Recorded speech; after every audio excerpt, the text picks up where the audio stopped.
Hello everyone, this is professor MH और आज के इस वीडियो में we will discuss TY BCom में अप्रैल 2019 में फाइनेंशियल अकाउंटिंग का जो पेपर हुआ था उसके अंदर जो क्वेश्चन पूछे गए थे। एक टॉपिक था फॉरेन करेंसी ट्रांजैक्शन, जो क्वेश्चन नंबर 2A में पूछा गया था 7 मार्क्स के लिए। तो यही क्वेश्चन आज हम लोग डिस्कस करने वाले हैं लॉजिकली कि कैसे इसको याद रखना है और सॉल्व करना है without any by hearting. By heart कुछ नहीं करना है, लॉजिक के थ्रू जाना है कि फॉरेन करेंसी ट्रांजैक्शन का अगर कोई क्वेश्चन आया तो उसको कैसे सॉल्व करना है। तो कोविड से पहले जो लास्ट पेपर हुआ था अप्रैल 2019 में, ये क्वेश्चन तभी पूछा गया था 7 मार्क्स के लिए। तो लेट्स स्टार्ट विद इसका solution. The question is question number 2A करके दिया था 7 मार्क्स के लिए, मार्वल लिमिटेड इम्पोर्टेड। तो ये इंपोर्ट का क्वेश्चन है। तो सबसे पहले जब आपको एग्ज़ाम में जो पेपर आएगा उसके अंदर आपको सबसे पहले यही हाईलाइट करना है कि इम्पोर्टेड है कि एक्सपोर्टेड है। तो इम्पोर्टेड है। अब इंपोर्ट का कैलकुलेशन देखेंगे। From Larsen limited of Germany, Larsen limited से आपने इंपोर्ट किया जर्मनी से $2 लाख का ऑन 30 नवंबर 2017, ये डेट दिया है और एक्सचेंज रेट दिया है उस टाइम पे 69। पेमेंट कैसे किया गया है इसका टेबल दिया था। 12 नवंबर को $1 लाख, 17 दिसंबर को 50,000, 25 जनवरी को 50,000 और रेट देखो यहाँ पे दिया है। After that Marvel limited closes it books on 31 March every year, 31 March को अपना बुक्स क्लोज करती है and the exchange rate was 68 पर $। क्या पास करना है? You are required to pass the journal entries. Ledger नहीं बनाने, जनरल एंट्री पास करनी क्योंकि 7 मार्क्स के लिए है। तो जनरल एंट्री ज़्यादातर 7-8 के लिए पूछता है। Marvel limited for the year ending 31 मार्च 2018। तो ये क्वेश्चन है। अब क्वेश्चन को स्टार्ट कैसे करना है आपको? तो सबसे पहला जितनी भी डेट्स आपको दी गई है उसको हाईलाइट करो। ओके, तो सबसे पहले हम लोग क्या करेंगे, जितना भी डेट्स दिया गया है क्वेश्चन के अंदर वो हम लोग हाईलाइट करेंगे। तो सबसे पहले यहाँ पे दिया गया है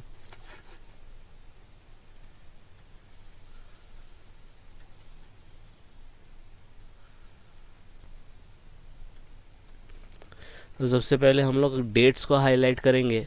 तो जितनी भी डेट्स हैं उनको हाईलाइट कर लो। पहला है 30 नवंबर, 12 नवंबर, 17 दिसंबर, 15 जैन और लास्ट डेट है 31 मार्च।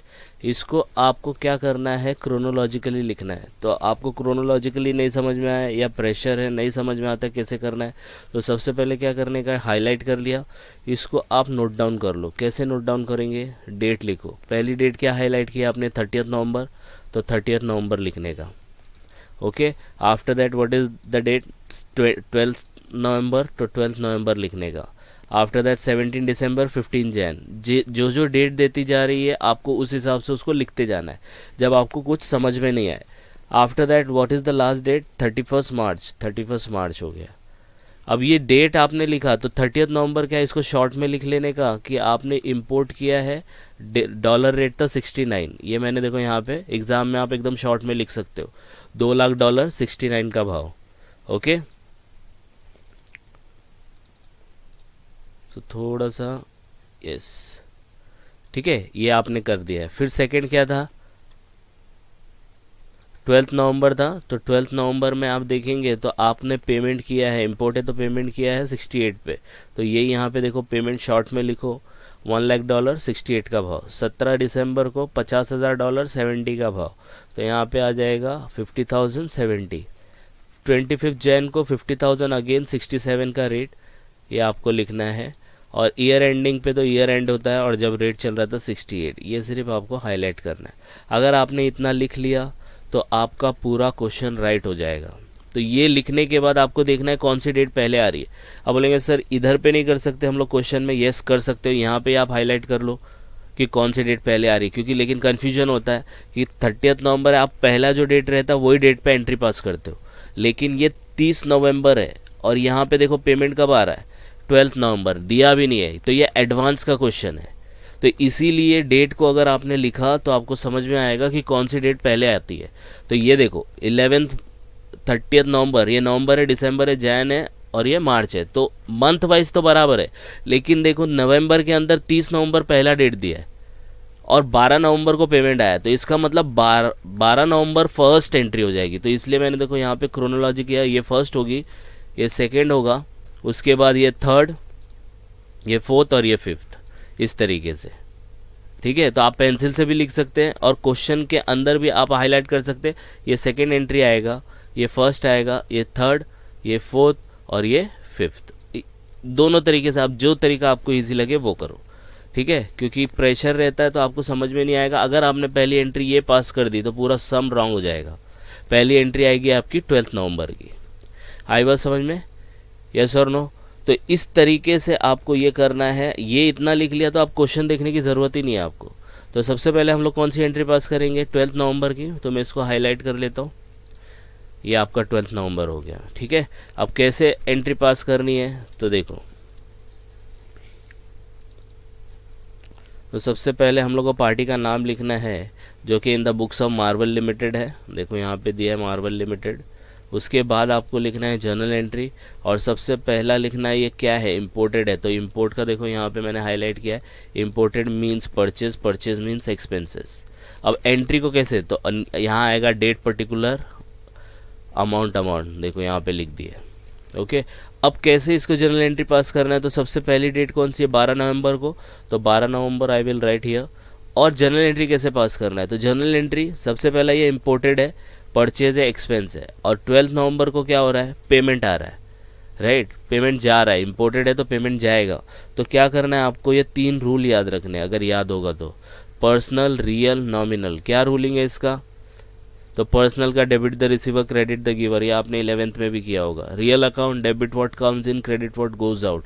Nominal debit all expenses and losses, credit all income and gains. आई बात समझ में?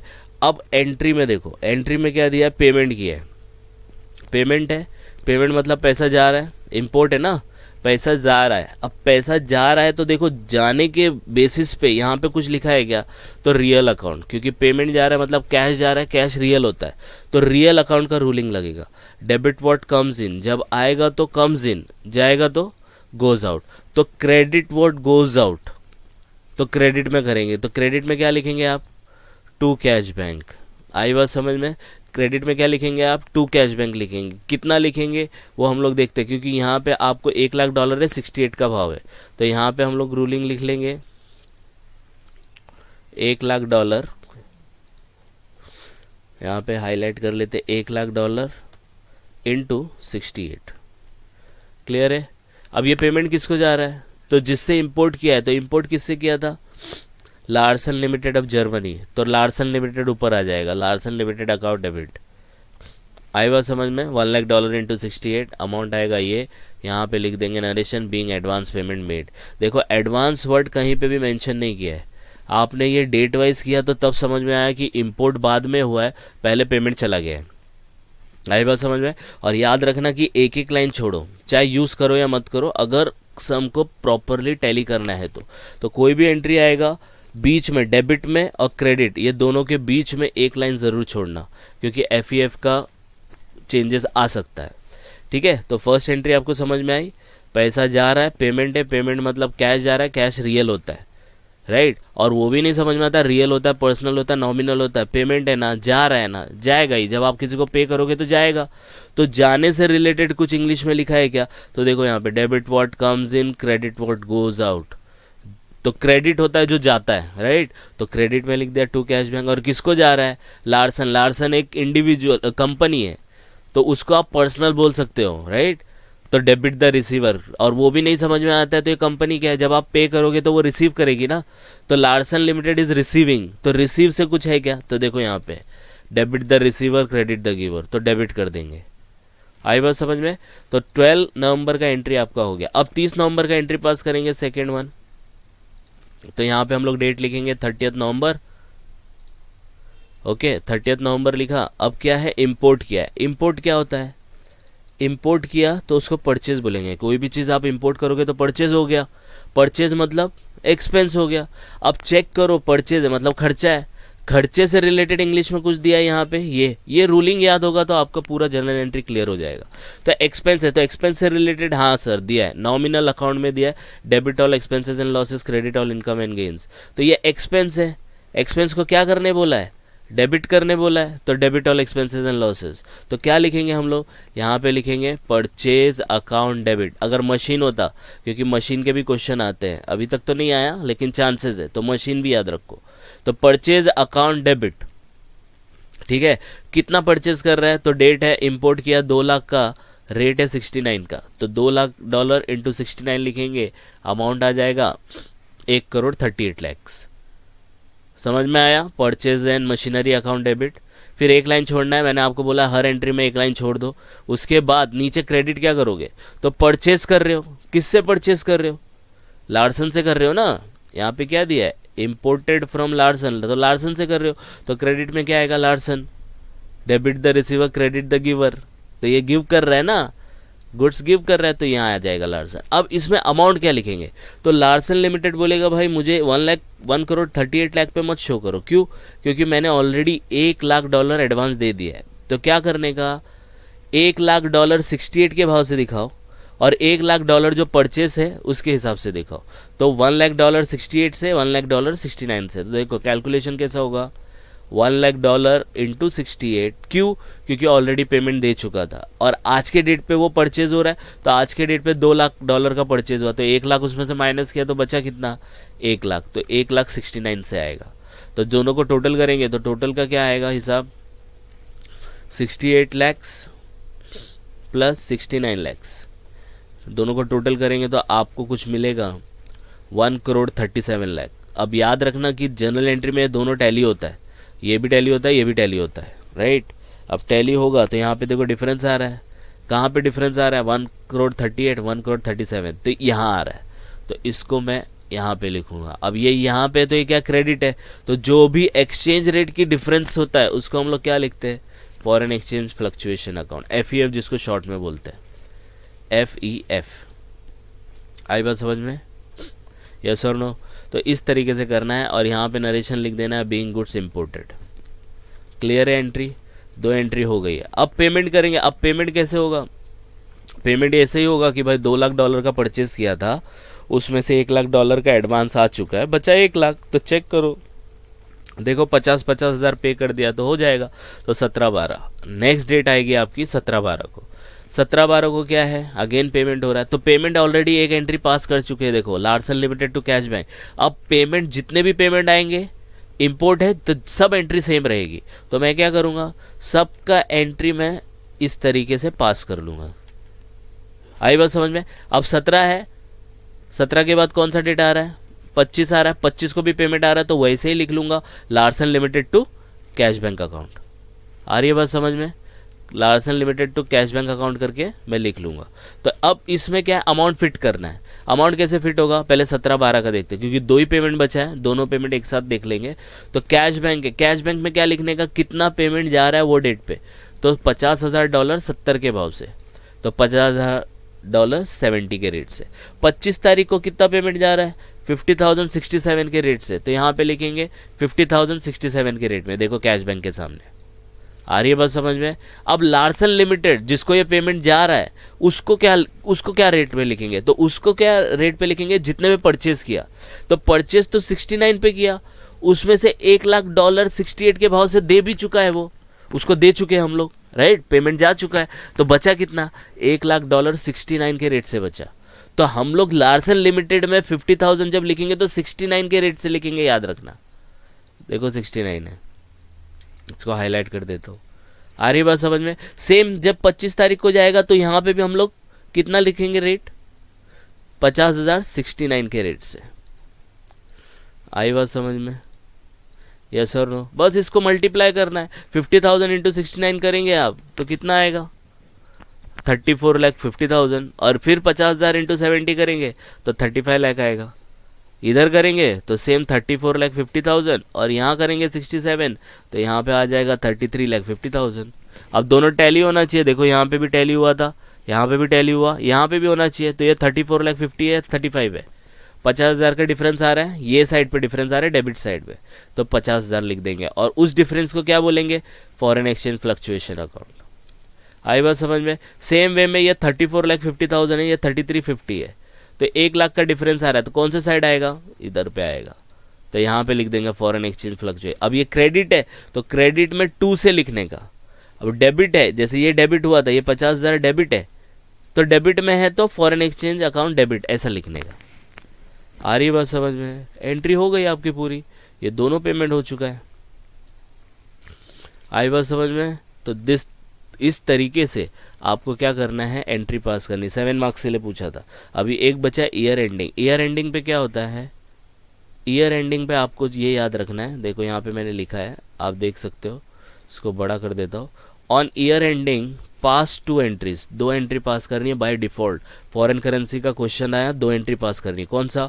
Balance pending amount assuming we are settling, मतलब इम्पोर्ट है, सेटलिंग कर रहे हैं, तो अगर हम उसको मतलब अज्यूम करना है तो पे किया तो क्या होगा, बैलेंस अमाउंट को पे किया ईयर एंडिंग पे तो क्या होगा।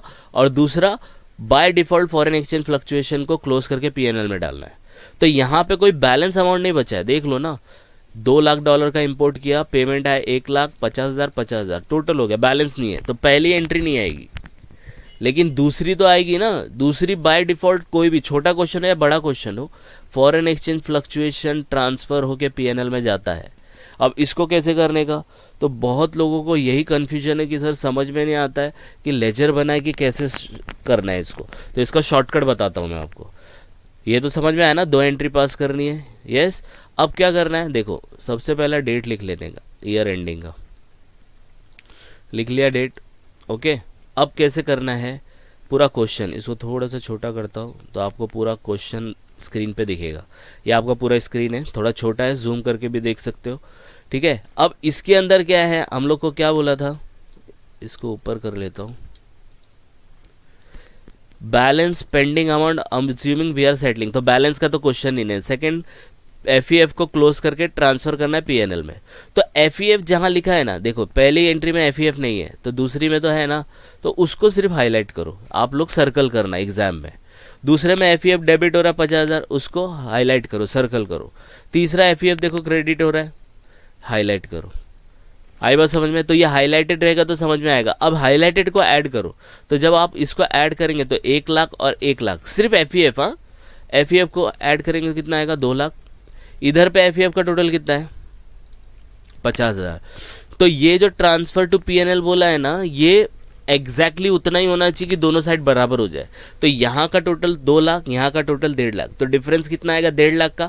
और कौन से साइड आएगा, 1,50,000 आएगा डेबिट साइड में। तो यही चीज़ आपको एफईएफ लिखना है और 1.5 लाख लिख के इसको किधर ढकेल देना है, पीएनएल के अंदर 1,50,000, और नरेशन लिख देना है बीइंग एफईएफ ट्रांसफर टू पीएनएल। तो रट्टा मारने की भी ज़रूरत नहीं पड़ी, एकदम सिंपल लॉजिकली गए और क्लोज भी हो गया और समझ में भी आ गया। फिर से बता देता हूँ, एफईएफ जहाँ जहाँ लिखा है पहले उसको सर्कल करो, डेबिट का टोटल करो, इसको हाईलाइट कर देता हूँ तो आपको समझ में आएगा। क्रेडिट का टोटल करो, अब दोनों साइड पता है ना टैली रहना चाहिए। तो ये 2 लाख है, ये 50 है, तो ये 1.5 लाख का डिफरेंस आएगा।